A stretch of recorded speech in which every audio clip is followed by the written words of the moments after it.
திரு துரை வைகோடைய கண்ணீர் தானே. அவர் அதானே அழுதார். அவரால் நான் வந்து அவர் உதயசூரியன் சின்னத்தில் போட்டிட்டு இருக்கலாமே, ஏன் சொந்த சின்னத்தில் போட்டிடுன்னு சொல்லி சொன்னார். ஏன் தீப்பெட்டி பக்கத்தில் நின்னார். அப்ப அவருக்கு ரொம்ப தெளிவா தெரியுது நமக்கு வந்து நமக்கான ஒரு ஐடென்டிட்டியை கிரியேட் பண்ணும் அப்படின்னு. அதுதானே தொண்டர்கள் பூரா விரும்புவாங்க. கலைஞர் வந்து நீக்கி வெளியே வந்தவர் வைகோ. அப்ப கலைஞரை சேலஞ்ச் பண்ற இடத்துல இருந்த நாம அப்ப நம்ம இன்னைக்கு வந்து எங்க போயிட்டோம் அப்படின்னா, அவன் என்ன கொடுத்தாலும் வாங்கிக்கிற மாதிரி, என்ன சொன்னாலும் வாங்கிக்கிற மாதிரி நிலைமைக்கு போயிட்டோம் அப்படிங்கிறது தான் அந்த கணக்கு. அப்ப வந்து எண்ணிக்கை ரொம்ப குறைவா இருக்குங்கிறது முதல் இயக்கம்.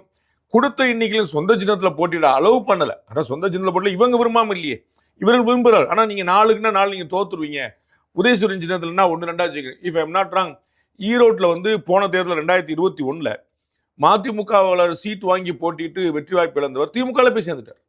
அப்ப மதிமுக கரைய திமுகவில் தான் போய் சேருது.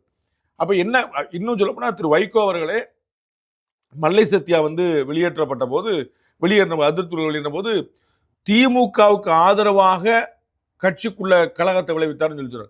அப்ப திமுக தான் உங்க கட்சியை ஸ்பிளிட் பண்ணுதுன்னு நீங்க பாக்குறீங்க, நீங்க சொல்றீங்க. அல்லது உங்க கட்சியிலிருந்து விலகுறவங்க அப்புறம் திமுக போறாங்க. அப்ப நீங்க திமுக சின்னத்தில் நிக்கிறீங்க. அப்ப அதுதான் திமுக வேண்டாம் மதிமுக வேணும்னு வந்தவருடைய வேதனை குரலாக இருக்கு.